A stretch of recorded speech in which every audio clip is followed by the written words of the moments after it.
여야의 정치 고수들과 함께 뉴스의 미래를 예측해보는 시간 뉴스 게임. 오늘도 예측의 달인 두 분 모셨습니다. 안방도련님 최재성 전 수석 그리고 국민의힘 김성태 전 의원 어서 오십시오. 예, 안녕하세요. 김성태입니다. 이제 뭐라고 안 하시네요. 안방도련님이라고 해도. 아니 그리고 계속 나오시는데 네. 여기도 안방 아저씨 하셔야 되는 거 아닙니까? 아니, 본인은 도련님이시고 이쪽은 안방 아저씨. 제가 이제 그나마 돌쇠 안 하는 얘기가 다행이죠. 언제나 유쾌한 두 분과 함께 오늘 뭐 뉴스 게임 내용은 그렇게 유쾌한 건 아니에요. 다 골치 아픈 내용들이긴 한데 한번 들어가 보겠습니다. 자, 준비하셨죠? 판넬 들어주시고요. 시작하죠. 질문 드립니다. 22대 총선 이제 26일 남았습니다. 양당의 공천 작업도 거의 마무리가 되고 있으니 여기서 중간 점검차 의석수 예측을 해보겠습니다. 만약 내일이 총선이라면 국민의힘 대 민주당 몇 대 몇 예상하십니까? 주관식입니다. 예, 130에서 140 이게 국민의힘이고 민주당도 역시 130에서 140석 저는 그렇게 보고 있습니다. 거의 팽팽 거의 네. 동률일 것이다. 김성태 전 의원 보셨고요. 최재성 수석님? 저도 비슷한. 아유, 재미가 없네 이거. 두 분이 똑같이 그러시면 그래도 조금 더 구체적으로 좁혀 보세요. 뭐 비슷한 것 같아요. 근데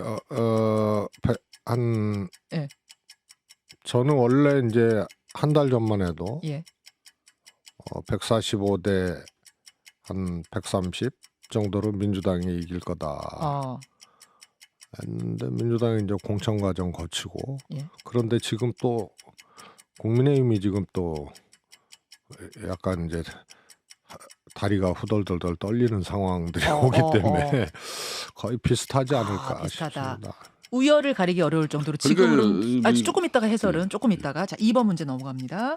어제 국민의힘의 위성 정당인 국민의 미래 비례대표 공천 면접이 있었습니다.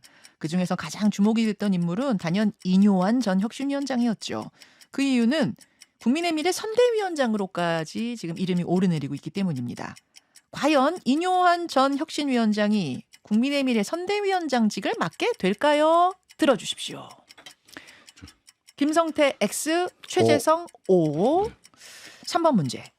두 분이 지난주에 공통적으로 뽑아주셨던 선거 변수가 있죠. 바로 막말. 바로 터졌습니다. 논란의 주인공인 국민의힘 도태우 후보 그리고 민주당 정봉주 후보 결국 어젯밤 공천이 취소됐는데요.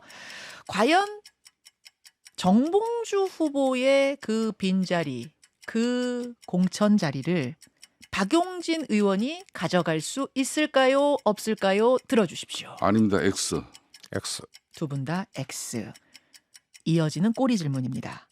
국민의힘에선 장해찬 후보 역시 과거 막말이 계속해서 수면 위로 올라오고 있는데 장 후보는 이에 대해서 20대 때 철없을 때 했던 발언들이다. 사과의 입장도 밝혔습니다. 과연 장해찬 후보는 이대로 공천이 유지될 수 있을까요? 없을까요? 들어주십시오. 유지된다. 네, 유지됩니다. 두 분 다 유지된다로 들어주셨습니다. 그 다음 문제 가죠. 최근 민주당 주도 비례정당, 민주당의 준위성정당인 더불어민주연합이 4명의 비례 후보를 받았습니다. 시민사회 몫으로 말이죠. 그런데 그 안에 양심적 병역 거부를 한 임태훈 전 소장이 들어있었습니다. 민주당이 이에 대해서 컷오프를 한 상황. 임 소장은 받아들이지 않는 상황. 과연 임태훈 전 소장은 어떻게 될까요? OX 들어주십시오. OX가 뭐죠? 될 거냐 안 될 거냐? 그렇죠. 비례 후보로 결국 결정이 될 것이냐 안 될 것이냐? 안 됩니다. 김성태 X, 최재성 X. 자, 여기까지.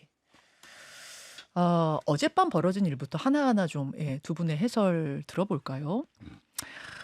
도태우 후보, 국민의힘의 도태우 후보는 이제 5.18에 북한이 개입했다는 것도 뭐 진상 규명하면 들여다봐야 된다. 이런 식의 이야기를 한 것이 먼저 불거졌어요. 이게 먼저 불거졌어요. 근데 한동훈 비대위원장은 공관위에다가 검토 좀 다시 해주세요. 도태우 후보 공천 이렇게 얘기했는데 공관위에선 사과를 했고 또 앞으로 더 뭐가 터지지 않는 걸 전제로 유지. 이런 상황. 자, 이런 상황에서 이 후보가 뭐 일베를 링크한 흔적이며 뭐 다른 발언들이 더 나오기 시작한 겁니다. 그게 이제 어제 일이었어. 정봉주 후보 같은 경우에는 이분도 역시 과거 발언이긴 한데 팟캐스트에서 DMZ에서 지뢰를 밟으면 뭐 목발을 경품으로 주자 이런 이야기를 이제 한 게 드러난 상황이고 그 외에 또 여러 가지 뭐 의혹들이 조금 더 제기되고 뭐 이런 상황이었던 것 같아요. 두 당이 고민하다가 결국 10시 반께에 거의 동시에 공천 취소. 최수영님 예상하셨어요? 못했거든요. 어, 근데 낮에만 해도 예. 두 분 다 이제 경선을 했잖아요. 음흠. 그리고 이제 도태 후보 같은 경우에는 공관위에서 논의를 했는데 그야말로 유지하기로 네. 그렇게 놨잖아요. 네. 그래서 그걸 뭐 다시 할 거냐? 음. 그다음에 이제 도태 후보는 뭐 일베링크라든가 이런 거는 공관위 논의 이전에 이미 다 불거진 거거든요. 그런데 이제 유지 결정이 났는데 저거는 조금 다르다. 뭔가 힘이 작동하거나 아니면 충분히 이제 국민의힘이 이제 오만해졌구나. 그래서 저는 그냥 유지될 줄 알았어요. 아하. 근데 저녁부터 상황이 조금 달라지고 왜 이제 그랬다고 보세요? 정봉주 후보 문제하고 예. 좀 맞물려면서 예. 그러니까 과거 소환되고 이거 유튜버 참사 아니에요 지금? 예. 유튜브에 많이 나와서 유튜버 참사. 예, 그래서 이게 같은 시간대에 여야가 예. 비슷한 유형의 이 건을 가지고 아하. 문제가 됐기 때문에 서로 이거는 안 할 수 없는. 저쪽을 공격하려면 우리 것부터 정리해야 되니까. 그렇죠. 한쪽은 하고 한쪽은 안 하고 그러면 어떻게 됩니까? 그러니까 서로 이렇게 나름대로 이제 막 캐치를 했다는 거 아니에요? 정봉주는 어떤 기류래? 민주당은 어떻대? 국민의힘은 도태우는 어떻대? 어떤 기류래? 뭐 그래서 이거는 저런 일이 통상 벌어지면 양쪽 다 정리를 하게 돼 있죠. 그렇게 되겠군요. 그렇게 보세요, 김 의원님도? 저는 좀 어제 오전에 일찍 예측했죠. 이 양당 입장에서도 이걸 정리하고 가지 못하면은 예. 수도권 선거에서 큰 낭패를 볼 수밖에 없는 겁니다. 아. 뭐 그러니까 양당에 좀 선거를 걱정하고 고민하는 사람들 입장에서 네. 당 지도부에게 네. 또 선거를 지휘하는 그런 체제에 어떤 행태로든지 의견을 낼 수밖에 없어요. 뭐 저 같은 경우도 그 중에 한 사람인데 사실상 어제 양당 지도부 입장에서는 시간 싸움했어요. 어느 당에서 그러니까 민주당에서 만일 정봉주 카드를 내려버리면 예. 국민의힘 입장에서는 이건 도태우 카드 이건 늦은 거예요. 이미 하더라도. 그래서 거의 양당이 시간에 쫓기면서 예. 경쟁적으로 예. 내리는 어떤 그런 판단을 어제 하게 된 그랬더라고요. 거예요. 어제 연합뉴스 발표 기준으로 보면은 이제 국민의힘이 먼저 내리고 조금 빨랐습니다. 몇 분 뒤에 민주당이 내렸어요. 뭐 예. 결정은 3분 차인가? 진짜 그러니까 5분 내외였어요. 어제 시간 싸움인데 어제 뭐 국민의힘 입장에서도 이거 가지고 많은 내부적인 논란이 있었어요. 1분 1초라도 시간을 허비하면 안 된다. 우리가 먼저 내리자. 당연하죠. 그 시간 싸움이 있었어요. 네, 시간 싸움이 있었죠. 저는 좀 그리고 그 뻥인 것 내용을 같아요.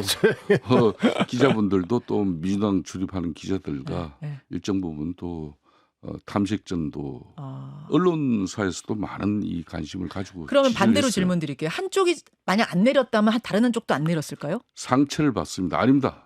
안 내린 정당이 상처를 받죠. 안 내리는 어제 내릴 수밖에 없었을 것이다. 네, 그 말씀이세요. 그렇습니다. 특히 아마 요 상황은 민주당이 더 급했어요. 왜요? 그런데 알려지기는 민주당 지지층이나 국민들 입장에서는 정봉주 의원이 흔히 말하는 친 이재명 친명계로 이렇게 뭐 그거는 자가 발전이에요. 일정 부분 정봉주 전 의원의. 그렇습니까? 그렇지만은 그렇기 때문에 뭐 이 문제가 터지고 난 이후에 이재명 당대표나 친명 핵심 그룹에서는 굳이 정봉주를 악화된 여론 속에서 지켜나가면서 그 부담을 총선에서 지면서까지 정봉주를 지키려고 하는 그런 뭐 의도는 저는 아닌 걸로 좀 일찍 알고 있었죠. 그러니까 찐명이 아니기 그렇죠. 때문에. 바로 그렇습니다. 찐명이 아니라는 거죠. 그렇지 않고요. 정봉주 친명의 역사는 좀 꽤 됩니다. 그래요? 그래서 지난번에 이제 문재인 대통령하고 2015년이죠. 이재명 또 안희정이라서 경선, 대선 경선. 대통령 후보 경선 그때부터 정봉주 의원은 이재명 경향이 있었고요.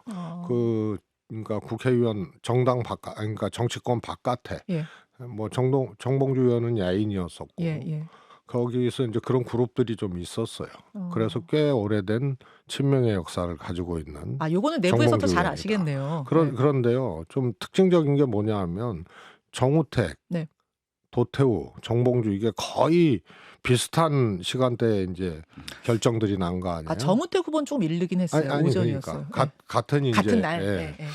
그런데 공통점이 뭐냐면은 그 위기 관리 능력이에요. 민주당은 굉장히 속도 있게 했고 그날 터지고 그날 거기는 유지했다가 번복을 한 거거든요.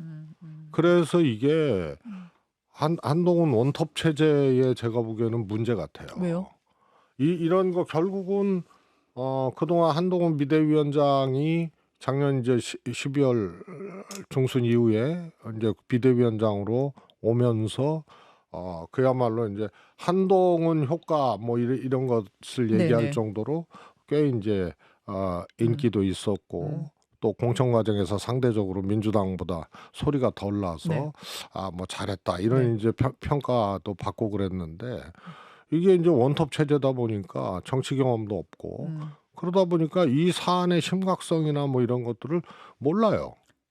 그러니까 이게 유지 결정을 두 분 다 냈다가 심각성을 알았기 때문에 재검토하라 했던 거 아니에요? 아니지. 그 전에 과정이 민주당은 바로 정봉주 의원에 대해서 결정을 했고 국민의힘은 이 정우택 금품 수수 요 사건하고 도태우 문제를 그냥 유지하다가 이 정봉주 문제가 터지니까 이제 이게 다시 정리했다. 이제 번복 결정을 하게 되는 거거든요. 이런 거 보면서 저가 보기에는 비슷한 유형의 이제 위기 상황이 오거나 문제가 있으면은 또 되풀이될 가능성이 있어요. 자, 그럼 거기서 넘어가 보죠. 장해찬 후보 이야기로 좀 넘어갈 텐데, 그러니까 이게 지금 과거부터 SNS 활동이나 유튜브 활동 많이 하신 후보들은 지금 이름이 언급이 안 돼도 뭐가 어떻게 터질지 몰라 수많은 말을 다 해놓고 본인이 무슨 말 했는지도 모르는 경우도 그렇습니다. 많다고 하더라고요.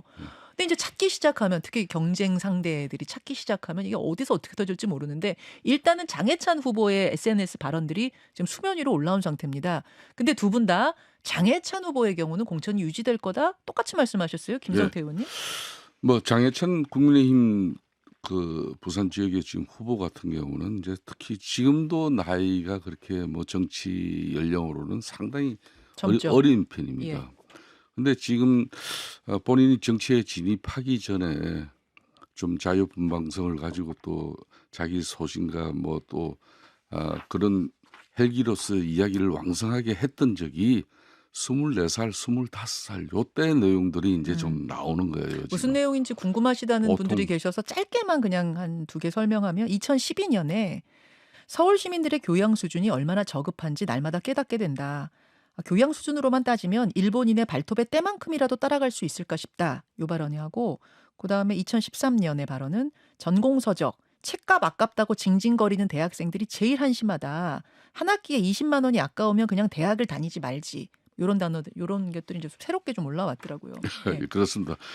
좀 전에 지금 우리 앵커께서 하신 말씀처럼 그게 이제 아주 20대 초반 24살, 5살 요때예요. 12년, 아하. 13년 전에 주로. 예. 이런 내용이니까 사실상 뭐 집에 아이들 24살 뭐 그 정도는 물론 성인이지만은 그렇게 사리 분별력이 특히 본인이 정치를 뭐 할 것이라는 어떤 그런 뭐 몸가짐이나 또 뭐 그런 경중을 가리면서 말하는 그런 식이 아니에요. 그렇기 때문에 뭐 국가 간이나 특히 뭐 어떤 그런 사회 문화 분야에 자기 입장을 밝힌 부분은 한 청년의 젊은 청년이 그 입장이었다. 이렇게 봐주시면 감사하죠. 다만 이번에 이제 정봉주 전 의원의 말씀처럼 기성 정치인으로서 예. 국회의원까지 개검한 사람이 예. 그 2015년 그런 대단히 불행한 사고를 음. 그렇게 비하한 그런 발언 행식으로 그런 실수가 있었다면 또 모르지만은 아, 발언의 시점에 그렇죠. 이 사람의 그러니까 위치가 뭐였는가도 좀 봐야 그렇죠. 된다. 그 아, 물론 이 발언이 잘했다는 건 절대 아니시고요. 예, 제가 절대 그렇다고 해서 아니시고요. 일본 뭐 이 발톱에 때 이 비유한 그 발언을 잘했다고 하는 이야기 아니에요. 그리고 전공수적 대학생들 책값 뺏기는 부분에 대한 문제 제기한 징징거리지 마라 이런 거 이런 잘못된 것도 발언이죠. 예, 다만 그 시점을 그 봐달라. 시점에 그때 그 젊은 청년이 또 다른 생각을 이야기한 그런 정도로 좀 이해해 주시면 대단히 자. 감사하죠. 최송님 어떻게 예측하세요? 젊은 청년, 20대 젊은 청년이죠. 소위 말해서 이제 성인이라고 하잖아요. 음. 20살 넘은 성인이라고 하는데요. 이 친구가 그냥 그 가만히 있는 사람이 아니었어요. 쉽게 말해서 야소, 조금 이제 야한 소설도 쓰고, 그래서 나름대로 이제 그 활동을 했던 친구거든요. 그래서 우리는 지금 국회의원 후보, 공직 후보자 추천안이에요. 네. 그건 뭐냐면 일종의 이제 자질 검증이거든요. 예. 그러면 성년이 된 이후에 이런저런 활동을 하던 그런 사람이 고 20대에 그런 얘기를 했단 말이에요. 그래서 그런데 그게 일반 20대 청년들의 인식 수준, 또 이 감각에서도 그걸 받아들일 수 있는 그런 얘기냐 하면 어긋난 거거든요. 20대 평범한 청년 기준으로 봐도 이 얘기는, 그러니까 정치인이 아니라 청년 그 기준으로 봐도 이거는 상식 국민 눈높이 어긋난다. 그렇습니다. 그리고 뭐 얘기하는 투나 이런 것들이 거의 뭐 일배 수준 아니에요. 그래서 그런데 제가 보기에는 매우 심각하죠. 그래서 이제 뭐 입에 담기도 그렇습니다만 이제 난교 예찬 같은 것도 하고 일본 문제 골고루 건드렸어요. 그래서 이거는 앞으로 국회의원이 된다면 충분히 그 사람의 인식 형성 시기를 지나서 거의 그런 것들이 뭐 3살 버릇 80까지 간다 그러고, 그래서 충분히 인식 체계가 형성된 그 시기에 그리고 집필 활동 뭐 이런 것들을 했던 사람이거든요. 그것이 국회의원 활동의 하나의 기준이라든가 편향된 어떤 사고 체계가 작동하게 되고 영향을 미치고, 자, 그런데 그런 문제가 있는 거죠. 지금 부적절하다고 보셨거든요. 그러니까 국회의원 공천 주기에 부적절하다고 판단하시는 것 같은데, 그럼에도 불구하고 아까 전에 공천이 유지될 거라는 판례를 드신 이유는? 좀 특이한 정치적 포지션 같아요. 장해찬. 원래 이준석 이 전 대표하고 지금 대표입니다. 예, 개혁신당 같이 대표. 이제 정치적 행보를 해오고 예. 맞춰오다가 예. 어느 날 갑자기 등 돌렸잖아요. 그게 윤 대통령하고 이준석 갈등, 예. 그 즈음이거든요. 예. 이탈했어요. 그리고 대야 공격수로 또 이준석 공격수로 엄청난 활약을 하게 되죠. 그래서 대통령 눈에도 정말로 이쁘고 청년 정치인 중에 이준석 대표를 그렇게 같이 해왔던 사람을 등 돌리고 윤 대통령 편들고 그러면서 이제 최고위원하고, 그래서 정치적 입지도 쌓아올리고 현재 대통령 입장에서 보면은 굉장히 귀한 자원이고, 그래서 이거를 이 잘라내기가 쉽지는 않을 거다. 좀 더 특수한 관계? 또 이제 경선을 거쳤고. 네. 그렇게 해서 그렇게 두 분이 예측하신다는 겁니다. 네. 요건 예측의 영역입니다. 자, 여기에서 이제 하나 파생되는 얘기가 박용진 의원 얘기인데요. 정봉주 후보가 이렇게 공천 취소가 되면서 서울 강북을은 다시 공석이 됐습니다. 여기에 차점자인 박용진을 올리느냐 아니면 제3의 인물을 전략 공천하느냐의 문제인데, 앞서 박성준 대변인과 제가 인터뷰해 본 결과 전략 공천 쪽으로 가닥을 잡은 것 같습니다. 최재성 수석님 맞죠? 네. 그런 분위기죠. 자, 일단 여기에 대해서 박용진 의원은 그거 당헌당규 위반이다. 그런 원칙이 지금 어디에 있느냐 이런 입장인데 어떻게 흘러갈 것 같습니까? 박용진 의원 입장에서는 당연히 이제 차점자인 본인이 이제 그 지역을 이제 선거받아서 총선에 이제 출마해야 된다는 그런 입장이지만은 바로 저런 경우가 이제 총선 26일밖에 남지 않으면 이 당이든 저 당이든 사고 지역이 되는 거예요. 사고 지역구는 이거는 이 당이든 저 당이든 전략 공천을 할 수밖에 사고 지역구는 전략 공천이요? 그래서 왜 이게 그렇습니까? 공천 과정에서 갈등과 뭐 어떤 뭐 불만 그리고 공천 파동까지 이어지는 이런 엄청난 갈등 속에서도 결론은 총선 이 공천 이유는 이 당이고 저 당이고 당 지도부가 그 이제 후보들의 위기 관리 능력이거든. 이런 네. 사고가 발생하면요. 네. 그러면은 고도의 정무적 판단을 통해서 어느 당이 신속하게 정치적 행위를 하느냐 이런 거죠. 그런 측면에서 제가 볼 때는 민주당이 이런 부분에 대해서 충분한 정치적 경험이 많은 사람들이 지금 기술자들이 예. 지금 이재명 대표를 모시고 있는 주변에 참모들이 많아요. 예, 예. 그렇기 때문에 이거는 바로 전략 공천 지역으로 판단해버리고 어. 아마 시간 끌지도 않을 거예요. 그럼 이유가 예. 이런 경우엔 전략 공천을 하니까 차점자를 올리지 않고 전략 공천을 하는 게 정무적으로 항상 그렇게 해온 이유는 뭐예요? 왜 그래요? 잡음이 더 그래야 덜 생깁니까? 자, 그러면 이제 저렇게 사고 지역구가 예. 돼버리고 나면은 원래 정상적으로 시간이 있다면은 예. 다시 후보를 공모 절차를 그렇죠, 받아서 그렇죠. 공모를 받고 경선하고. 예. 뭐 2인 이상이면 경선을 붙이는 거고 그런 거잖아요. 그렇죠. 근데 그 절차를 가져갈 수 있는 시간이 지금 없는 거죠, 지금. 차점자를 올리는 것은 왜 안 돼요? 그 차점자를 올린 거는 당헌 당규상에 그런 규정이 아마 없을 거예요. 그래서 보통 이렇게 되면은 이 당이고 저 당이고 공천 원래 기간이면은 네. 근데 국민의힘이든 민주당이든 네. 정상적인 공천 상황이 지금 진행되는 그 타임 거의 끝물에 이제 마무리하는 정도지. 예. 지금 그렇기 때문에 민주당 입장에서는 이제 다만 이재명 대표가 아끼는 그런 후보가 박용진 지금 현재 그 의원이고 이분이 억울하게 정말 아쉽게 정봉주 의원에게 경선에서 떨어졌기 때문에 이런 사람 구제하는 게 훨씬 좋겠다. 이런 판단이 정무적으로 들면은 이거는 민주당 공간에서 다시 전략 공간위에서 공천을 할 수 있는 거예요. 전략 공천지가 되는 건 맞는데 네. 떨어진 박용진 의원을 살리고 싶다면 그 사람을 전략 공천할 수도 있는 거다. 그렇죠.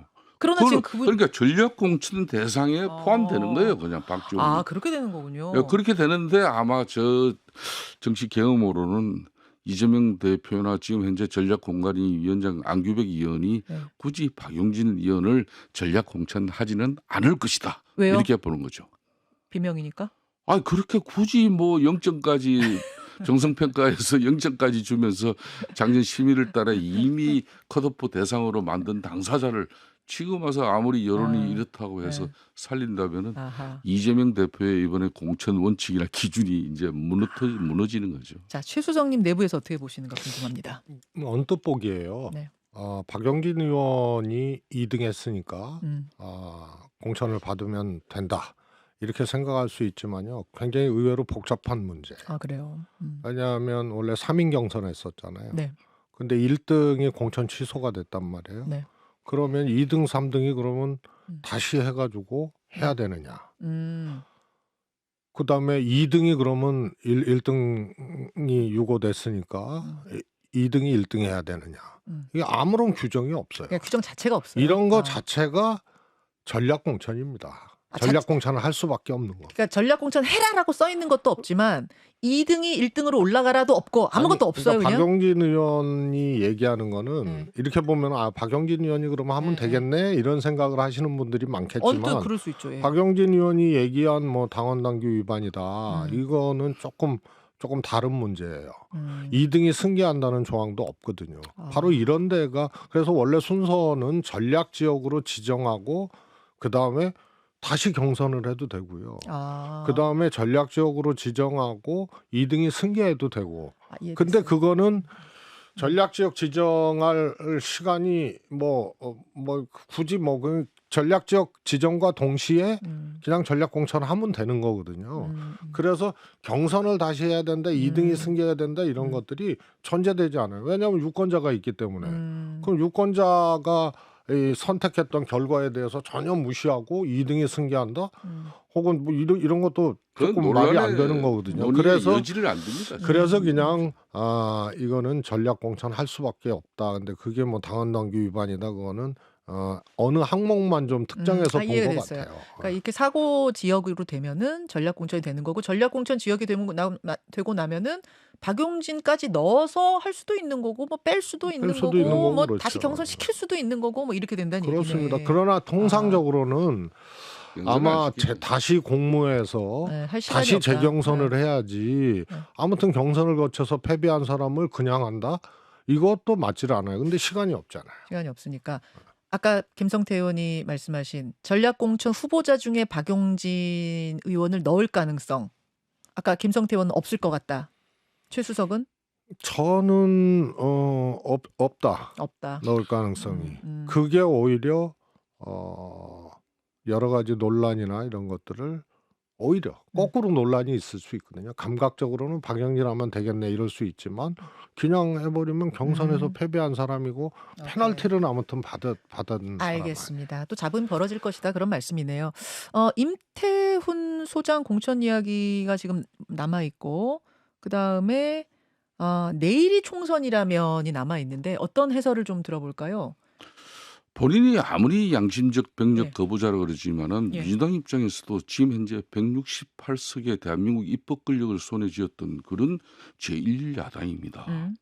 오랜 역사와 전통을 자랑하는 그런 민주당이 그러니까 병력의 의무를 한 사람 본인 자신이 양심적 병력 거부자이기 때문에 나는 일반 병력 거부자하고 다르게 취급해달라 그러지만은 국민 정서는 결코 그러지 않죠. 많은 지금도 젊은 청년들이 자원 입대를 통해서 병력 의무를 다 하고 있고 그 많은 청년들의 또 부모들도 이번에 정치권에 진입하는 많은 인사들의 자식들이 올바르게 군대를 갔다 왔는지 이걸 다 지금 양쪽 다 민주당이든 국민의힘이든 병력 의무 이거는 중요한 판단의 내용으로 들어가 있어요. 그런 사람을 민주당 입장에서 아무리 뭐 범시민사회단체 대연합의 비례연합 정당을 만들었지만은 그런 병력 쉽게 말하면 기피한 대상을 뭐 제가 그렇게 뭐 단정적으로 이야기를 하지 않습니다만은 본인은 양심적 병력 거부라 그러고 있으니까 그런 논란이 있는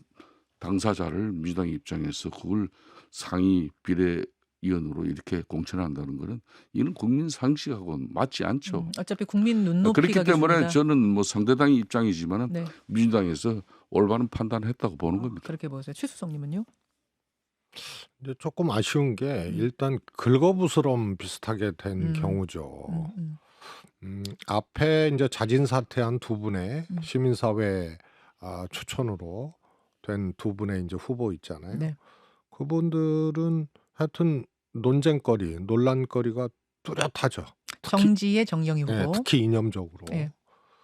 그런데 임지훈 소장의 경우에는 조금 뭐라 그럴까 당선권 받기라 그래야 되나요? 네. 번호가 그랬어요? 아니요. 왜냐하면 지금 상황에서는 앞에 사퇴한 두 분이 조금 더 이제 강력한 논쟁 논란거리고 임 소장 같은 경우는 제껴져 있었는데 이걸 통째로 민주당이 이제 안 된다고 하니까 조금 긁어부스럼적인 그런 경우죠. 그렇다고 뭐 앞순위 1번, 2번 뭐 여기였고 이게 이제 메인 이슈 논란의 이제 주요 거리가 아니었기 때문에 조금 그거는 굳이 그렇게 하지 않아도 될 문제를 그런데 이게 이제 과정상 그렇잖아요. 이거를 이제 끝까지 민주당이 안 된다고 하자니 이제 시민사회 반발이 이제 뚜렷하게 있는 거고 만약에 이것을 번복해서 그럼 뭐 괜찮다라고 한다면 이제 그런 논란 그리고 대체복무법 이전에 이제 문제 아니겠어요? 이 대체복무법이 통과된 다음에 양심적 병역 여부냐 뭐 그래서 논란을 야기할 수밖에 없는. 그럼 4명을 다 보이콧할 것이 아니라 좀 선별했었어야 되고 그렇게 할 경우에 임 소장은 괜찮았다 그렇게 보시는 거군요. 저는 뭐 굳이 그냥 민주당이 문제 제기를 했기 때문에 문제가 나타난 됐다. 문제예요. 약간 두 분이 보는 차이가. 그런데 이 중요한 문제가 있어요. 바로 민주당에서 저런 판단을 한 문제도 원래 이 비례연합 정당이라는 것은 이제 소수의 허리 말하는 진보적인 정당까지 다 민주당이 안고 가자는 거였지 않습니까? 그런데 그러다 보니까 진보당, 가고 통진당 이 그런 뭐 쉽게 말하면 종북 민족주의적 어떤 그런 국민적 논란에 있는 당사자도 있었던 것이고 또 군 개혁을 이야기했던 임태훈 전 소장 같은 경우도 이게 양심적 병력 거부라 그러지만 병력 기피의 논쟁의 중심에 서 있던 사람이에요. 그런 사람을 국민 정서가 안 맞으니까 이번에 배제할 뿐인 겁니다. 지금 뭐 민주당과 국민의힘이 바뀐 것 같아요. 두 분이 말씀하시는 거 보니까. 그러나 이거는 두 분의 어떤 생각이 좀 다를 수 있는 거니까요. 예, 그 예. 부분을 바라보는 시각이 다를 수 있는 거니까 차이가 있네요. 예. 자, 여기까지 이번 주에 뉴스 게임 진행해봤습니다. 최재성 전 정무수석, 국민의힘 김성태 전 의원 두 분 고맙습니다. 예, 감사합니다. 김현정의 뉴스쇼는 시청자 여러분의 참여를 기다립니다. 구독과 좋아요, 댓글 잊지 않으셨죠? 알림 설정을 해두시면 평일 아침 7시 20분 실시간 라이브도 참여하실 수 있습니다.